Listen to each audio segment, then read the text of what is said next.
Assalamualaikum warahmatullahi wabarakatuh. Alhamdulillahilladzi arsala rasulahu bil huda wa dinil haq liyudhhirahu 'ala dini kulli wa kafa billahi syahida. Asyhadu an la ilaha illallah wa asyhadu anna Muhammadan abduhu wa rasuluh khatimul anbiya la nabiyya ba'dah. Allahumma shalli wa sallim ala Muhammad wa ala alihi wa ashabihi wa man tabi'ahum bi ihsanin ila yaumiddin. Yang saya hormati dan banggakan Pak Dharma Setiawan, ya. Beliau ini luar biasa, ya, sosok inspirator dan motivator, ya, dan penggerak, ya, dan banyak melakukan pemberdayaan, ya. Dan Saudara Dwi, ya, dulu mahasiswa, alhamdulillah sekarang sudah jadi dosen di Unila, ya. Ini suatu kebanggaan buat kita juga. Dan alhamdulillah pada kesempatan ini saya bisa berjumpa dengan adik-adik sekalian. Ini mahasiswa atau apa?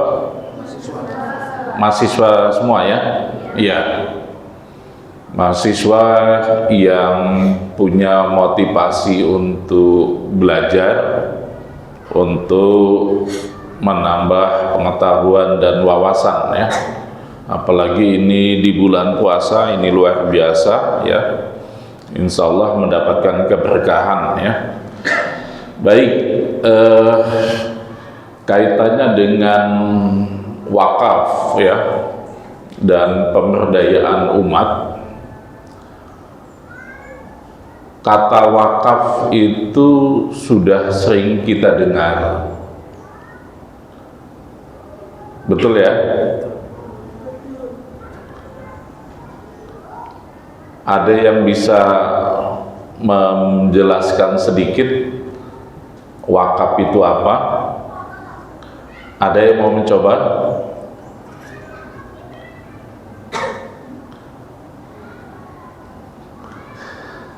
Sehingga apa bedanya dengan sedekah lainnya, ya? Kemarin agak ramai Menteri Agama menyoal tentang terminologi zakat. Ya, ya, memang kalau dalam Al-Quran itu, ya, menggunakan kata sodakoh itu yang dimaksudkan itu adalah zakat, ya. Khudh min amwalihim shadaqatan, ya. Demikian pula innamas shadaqat lil fuqara wal masakin dan seterusnya. Nah, itu kan menggunakan kata sedekah, ya. Tapi di situ yang dimaksudkan adalah zakat, ya. Nah, ini ada, tapi kan sudah sering dengar, ya. Tapi belum bisa menjelaskan.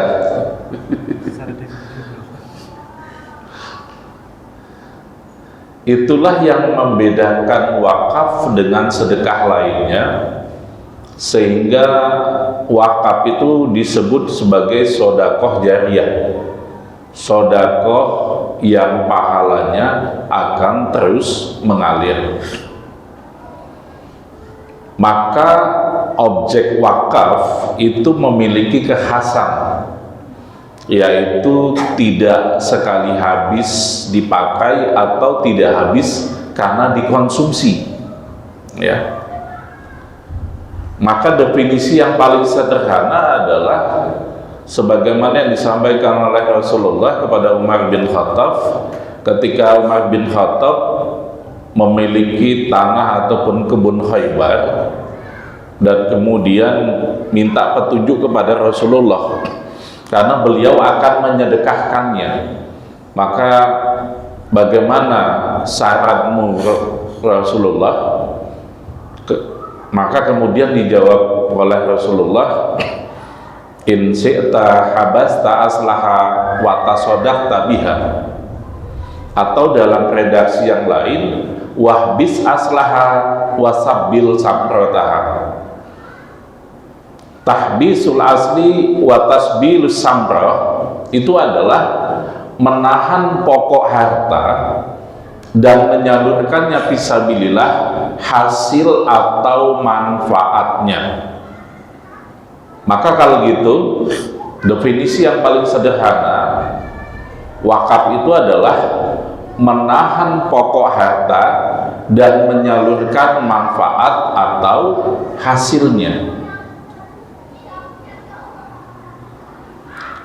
Nah, menyalurkan manfaat atau hasilnya, kalau gitu harta wakaf itu apa? Selain tadi tidak habis sekali pakai atau tidak habis karena dikonsumsi, maka harta wakaf itu juga adalah yang kemudian mempunyai nilai sehingga kemudian punya hasil dan kemudian bermanfaat. Ya, nah ini. Oke, jadi bisa membedakan ya. Jadi kalau ditanya wakaf itu adalah, ya kalau mau diperluas, ya tindakan seseorang menyerahkan sebagian hartanya yang tidak habis sekali pakai atau tidak habis karena dikonsumsi, ya, dan menyalurkan manfaat ataupun hasilnya.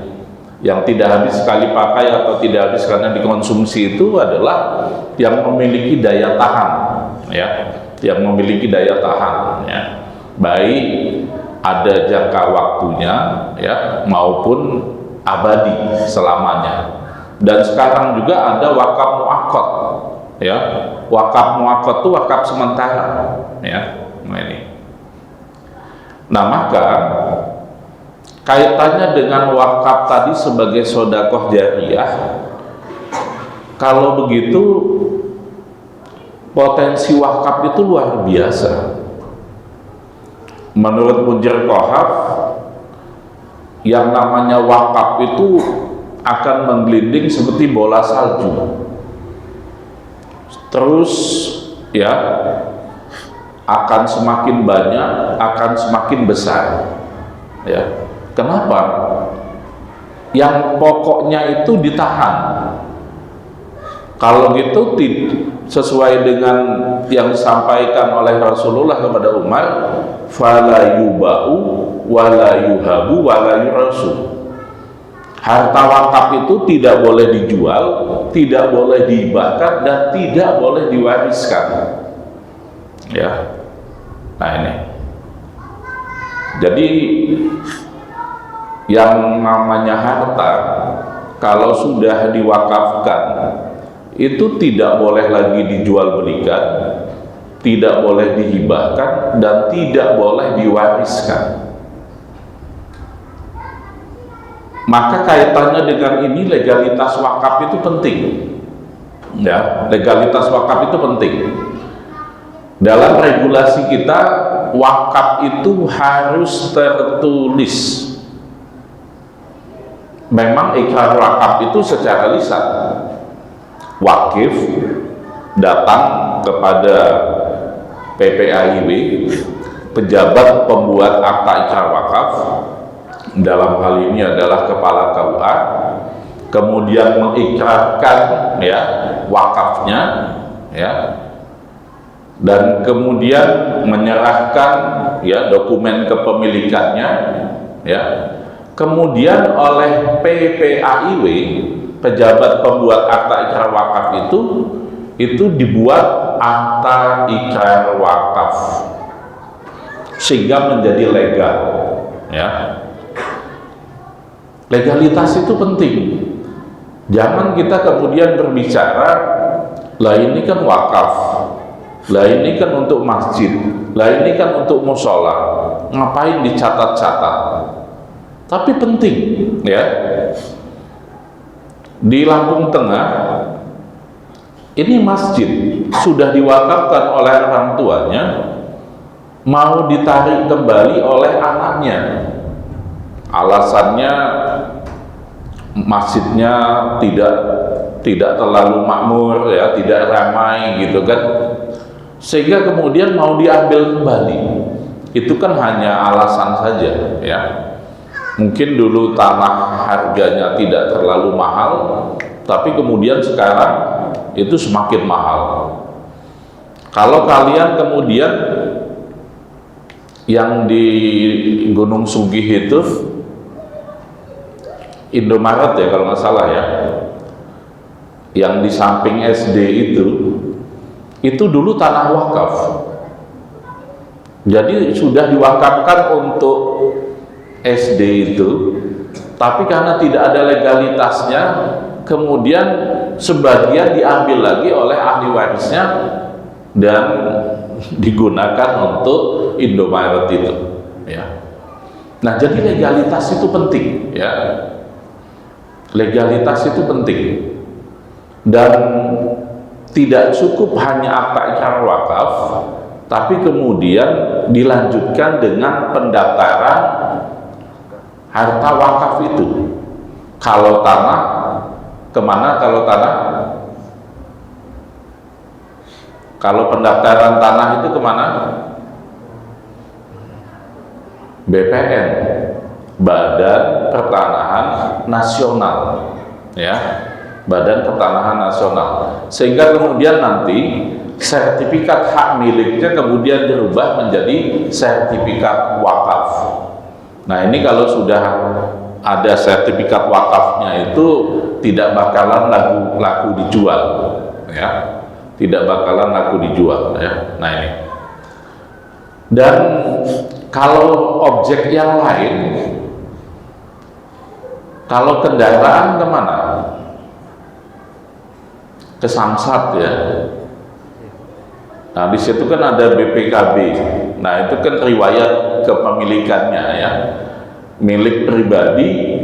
Nah, seharusnya kemudian dirubah menjadi aset wakaf, ya, menjadi mobil wakaf. Walaupun untuk yang ini memang belum dilakukan, ya. Jadi teman-teman di Kemenak itu harusnya lebih proaktif, ya. Selama ini kan banyak kan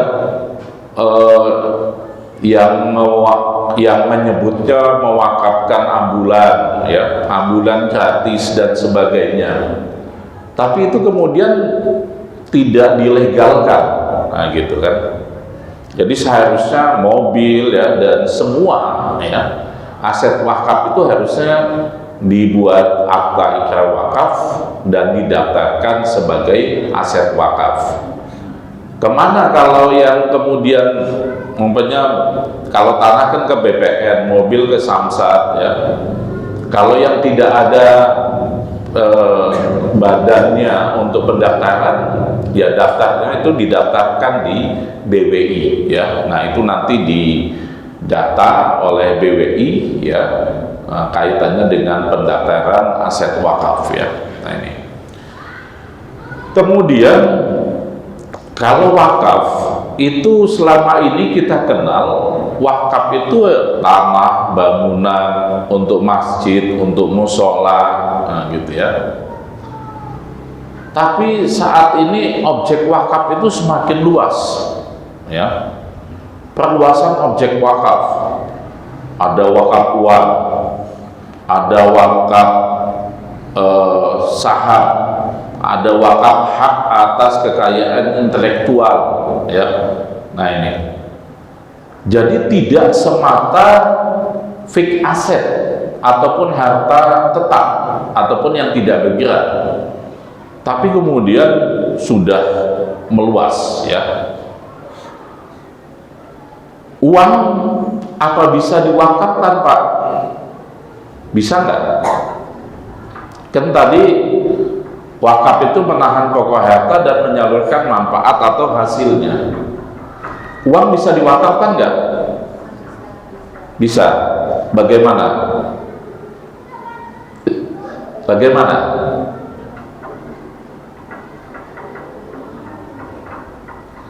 Dijadikan modal usaha. Nah, ini, ya. Jadi Imam Mazuri, ya, kemudian Imam Malik, ya, kemudian mazhab Hanafi, ya, itu sudah membenarkan wakaf uang yaitu dijadikan modal usaha atau diinvestasikan uang itu. Yang agak berbeda memang mazhab Hambali dan mazhab Syafi'i yang menyatakan wakaf uang itu tidak boleh, tidak memenuhi kualifikasi objek wakaf. Yang namanya uang itu kalau dibelanjakan habis. Betul, dibelanjakan beras walaupun 1 ton, dimasak lama-lama habis. Tetapi bukan dibelanjakan secara konsumtif, tetapi dijadikan modal usaha, ya. Nah ini. Jadi uang itu bisa diwakafkan. Di Indonesia MUI sudah mengeluarkan fatwanya tahun 2002, ya. Sebelum terbitnya Undang-Undang 41 tahun 2004, ya. Jadi MUI sudah menyatakan hukumnya adalah zawaz, boleh, ya. Kemudian diperkuat lagi melalui Undang-Undang 41 2004.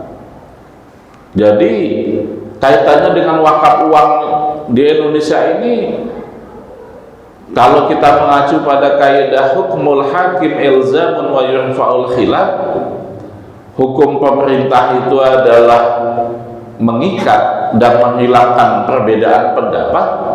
Kalau gitu sudah clear, sudah selesai.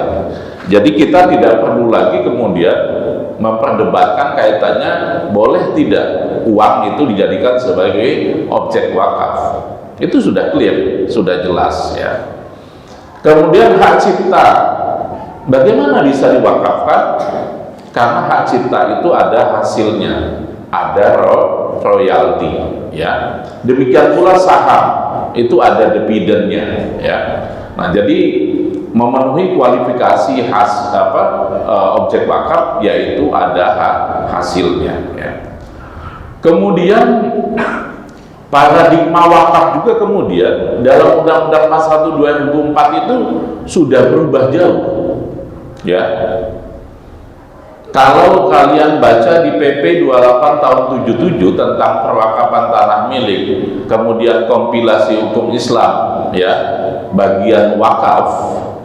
Kalau kalian lihat fungsi wakaf itu adalah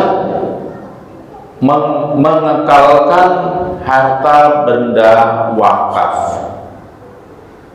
Fungsi wakaf di situ, ya. Tapi dalam Undang-Undang 41 tahun 2004 itu sudah berbeda. Fungsi wakaf adalah mewujudkan potensi dan manfaat ekonomis harta benda wakaf. Nah, ini. Dan pengelolaan wakaf juga di situ sudah ditegaskan, dilakukan secara produktif, ya, secara produktif, ya. Jadi kalau gitu saat ini wakaf itu tidak hanya identik dengan ibadah mahdhah, kemudian tidak identik hanya kaitannya dengan masjid musola, tapi sudah menjadi aset yang produktif, ya. Nah ini,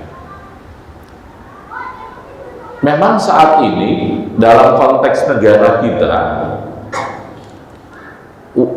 wakaf itu masih dominan untuk masjid, untuk musola, untuk pemakaman, ya, paling lembaga pendidikan, ya, lembaga sosial, ya.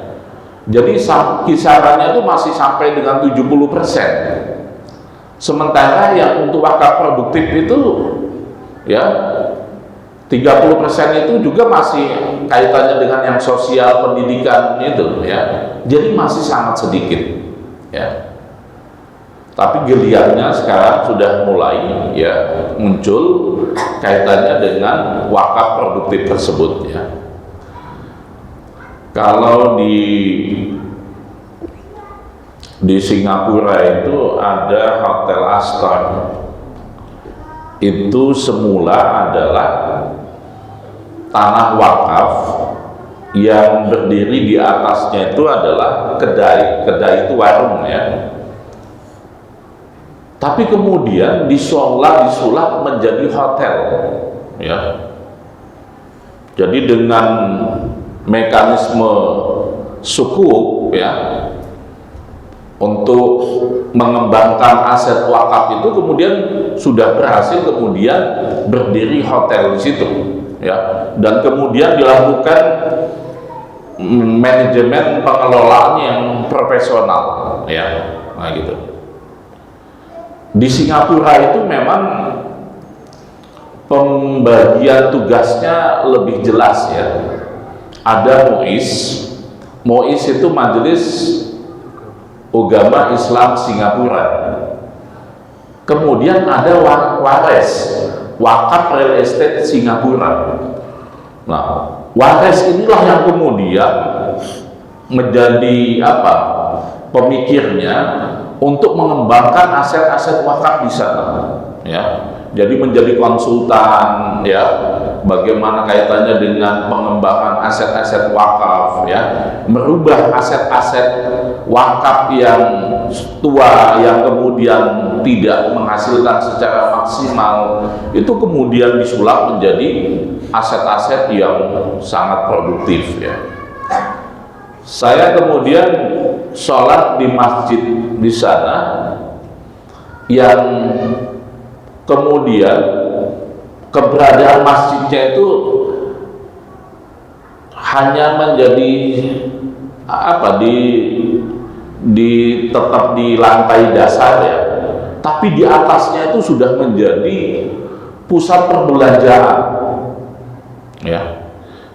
Jadi saya tanya, ini bagaimana ceritanya kemudian bisa dibangun seperti ini ya? Maka kemudian disampaikan ada investor yang kemudian siap mengembangkan masjid. Jadi masjidnya itu dulu kapasitasnya umpamanya 200 ya, kemudian siap mengembangkannya, membangunnya dengan kapasitas umpamanya lebih luas ya, menjadi 500, tapi itu dibangun menjadi bangunan tingkat dan di atasnya itu adalah menjadi pusat perbelanjaan ya. Nah itu luar biasa ya. Demikian pula aset-aset wakaf ada yang kemudian dibangun menjadi pusat perkantoran ya, yang kemudian disewakan ya. Maka WARES itu adalah salah satunya kemudian berada di bangunan tersebut ya. Nah, jadi luar biasa, sudah sedemikian majunya ya, bagaimana mengembangkan aset wakaf ya. Aset wakaf di Singapura itu hanya terakhir itu 101 lokasi.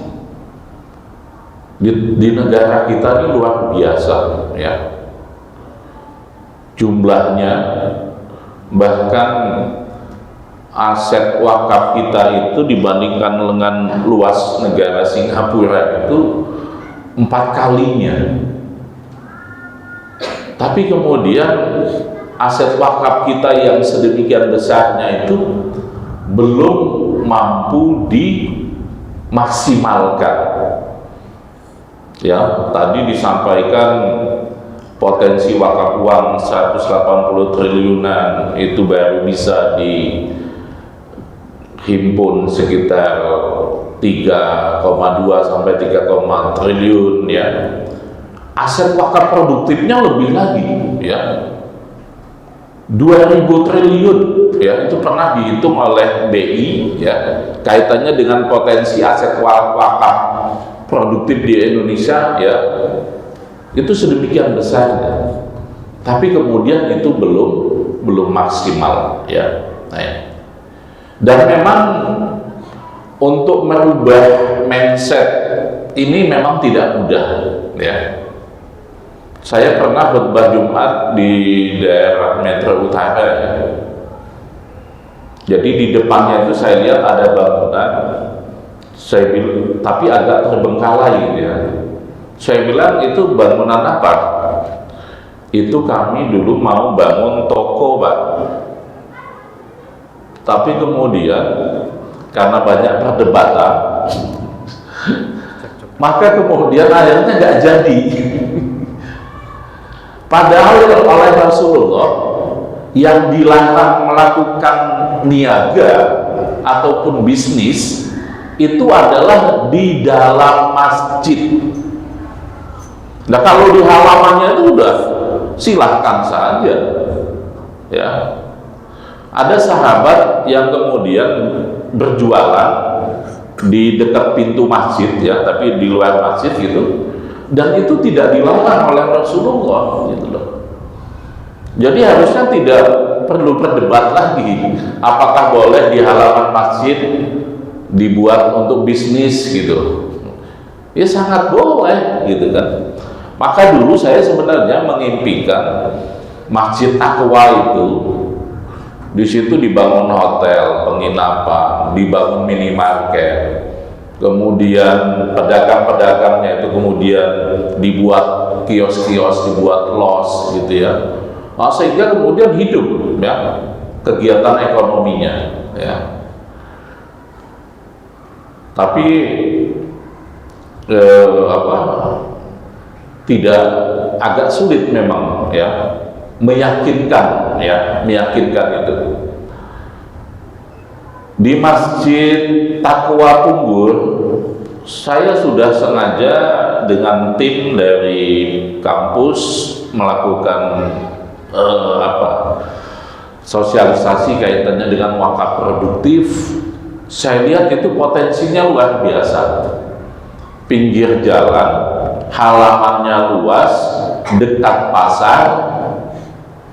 Saya bilang itu dibangun ruko, ya, dibangun toko yang bisa dikelola oleh masjid, dikelola, yang nggak bisa disewakan. Nah, itu luar biasa, ya. Sekarang kan memang awalnya di depan itu kan untuk EMI, ya, kalau nggak salah, ya, untuk sekolah gitu, ya. Tapi sekarang mereka sudah bangun di belakang, ya, sudah nambah lahan.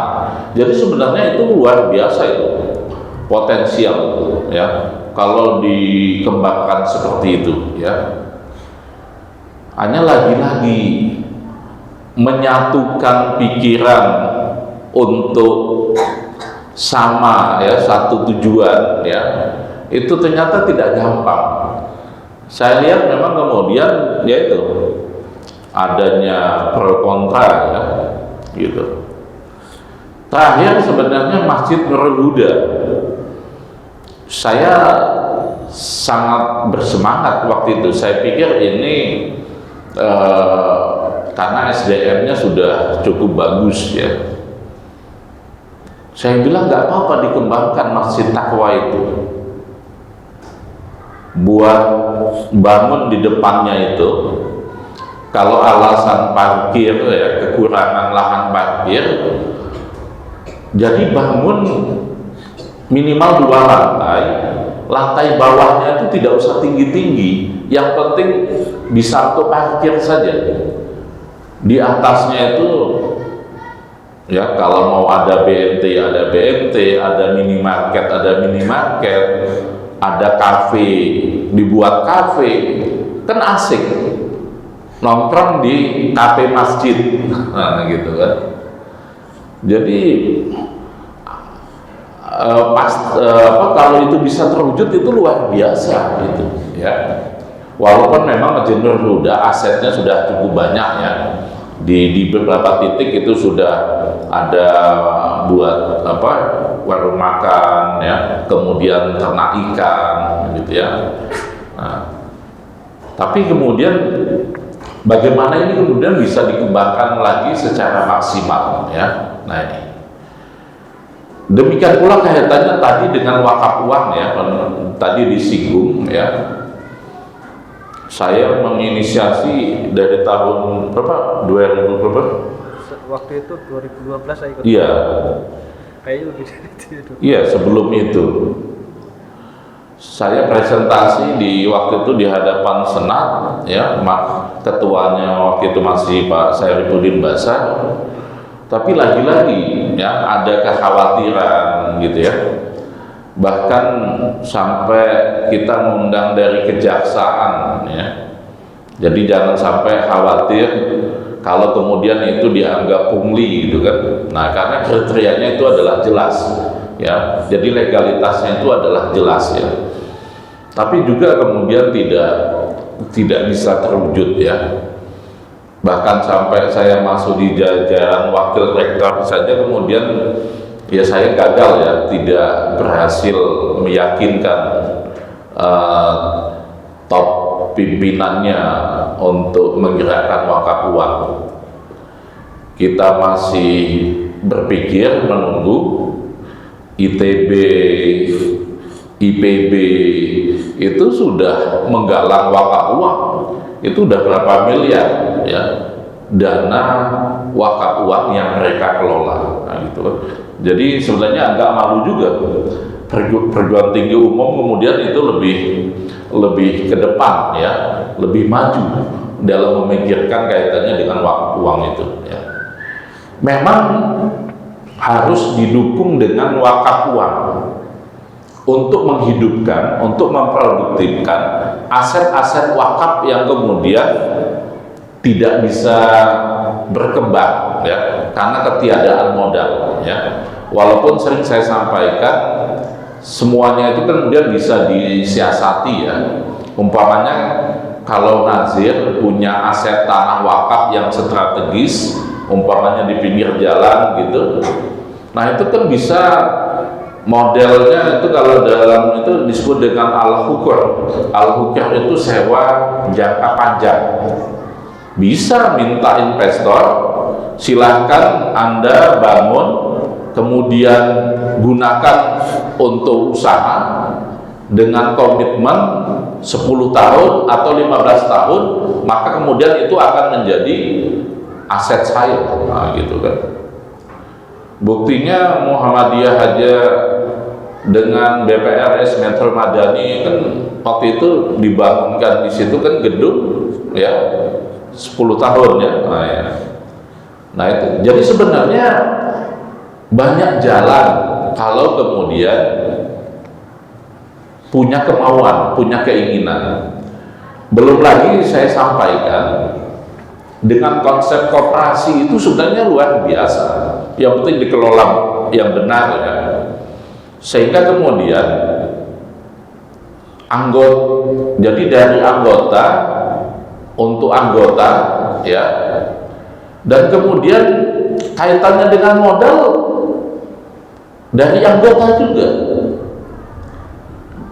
Jadi umpamanya 50-50, ada yang PES 2 juta, 1 jutanya investasi modal ya, jadi sahamnya, 1 jutanya investasi akhirat, jadi wakaf uang.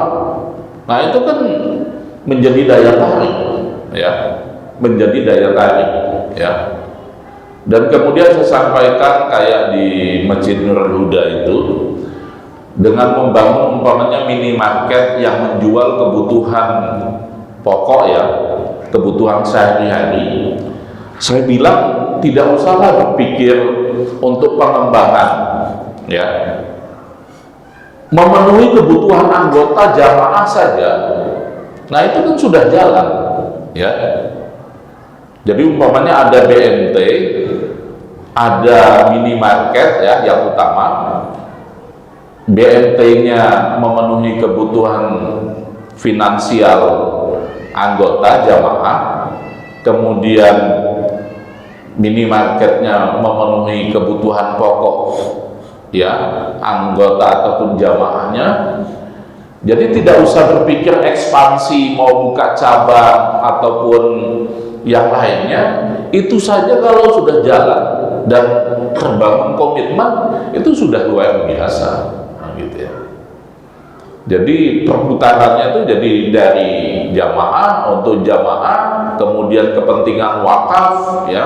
Nah, ini. Jadi masjid itu nanti kemudian punya income. Jadi tidak hanya mengandalkan kota amal, walaupun sekarang sudah agak lumayan dan jumlahnya kota amal gitu ya.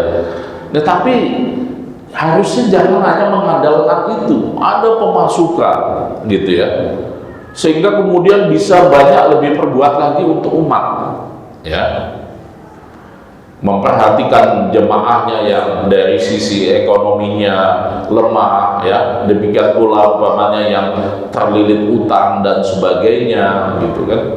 Dan jadi banyak hal termasuk kaitannya dengan pengembangan SDM ya. Jadi banyak hal yang bisa dilakukan melalui wakaf produktif itu ya. Nah, maka inilah yang kemudian perlu kita realisasikan ya. Walaupun sampai hari ini memang saya kemudian masih menjadi beban, karena kalau bahasanya Mas Dharma itu kan mendaratkan ide ya.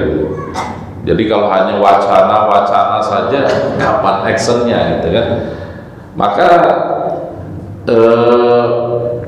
saya sebenarnya sudah buat yayasan ya, yang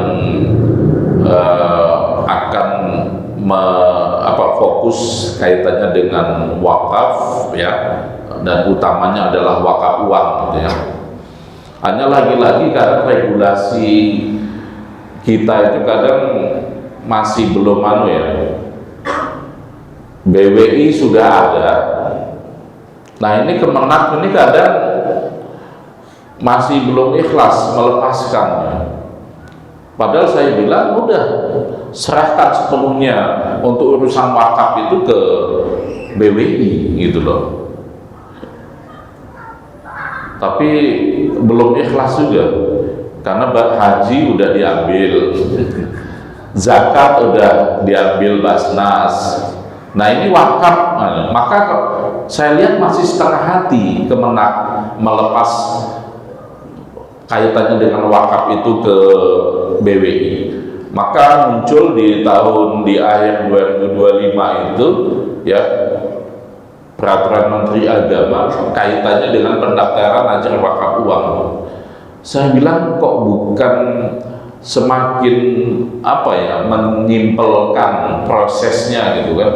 Ini kok malah jadi lewat Kemenak lagi, jadi lebih panjang lagi gitu ya. Nah ini. Nah, jadi itu ya kaitannya wakaf ya, yang mungkin nanti bisa kita diskusikan lebih lanjut. Jadi potensinya adalah luar biasa, hanya saja kemudian belum bisa dimaksimalkan ya. Dan dalam konteks ini memang tidak mudah bagaimana kemudian merubah mindset yang selama ini sudah terbangun, bahwasanya wakaf itu ya untuk masjid, untuk musola ya, untuk kuburan dan sebagainya ya. Nah, maka saat ini wakaf itu adalah bagaimana kemudian bisa berkembang secara maksimal. Kemudian kaitannya dengan peruntukan wakaf ya, maka saya menyarankan wakif itu mengikrarkannya itu wakafnya itu secara semi terbuka ya. Umpamanya saya wakafkan tanah ini untuk pembangunan masjid dan atau kepentingan Islam lainnya, sehingga di situ lebih jelas ya. Jadi tanah itu selain untuk masjid kemudian memungkinkan kita kembangkan untuk hal-hal yang lain, nah gitu kan. Belum lagi kalau kaitannya dengan ada di Lampung Timur itu yang mewakafkan tanah kemudian untuk sekolah ya. Setelah dibangun sekolah ternyata tidak bisa eksis, akhirnya tutup, akhirnya kebingungan ya, kemudian mau dirubah. Karena dalam regulasi kita merubah peruntukan harta wakaf itu harus mendapatkan izin dari Badan Wakaf Indonesia. Kalau tidak itu bisa dipidana, nah, gitu ya.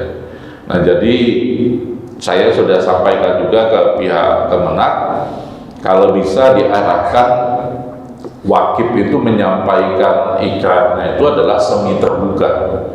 Jadi kalau untuk masjid tapi ditambah dan atau kepentingan Islam lainnya, sehingga untuk pengembangan itu sangat memungkinkan ya.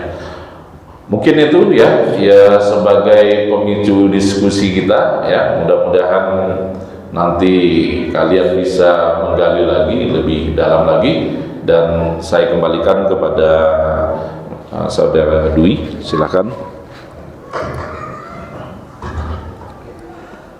Terima kasih banyak Pak Suhaib. Saya membayangkan bahwa apa yang disampaikan oleh Prof. Suhaib tadi itu bisa terimplementasi sama masjid-masjid yang punya aset wakaf yang sangat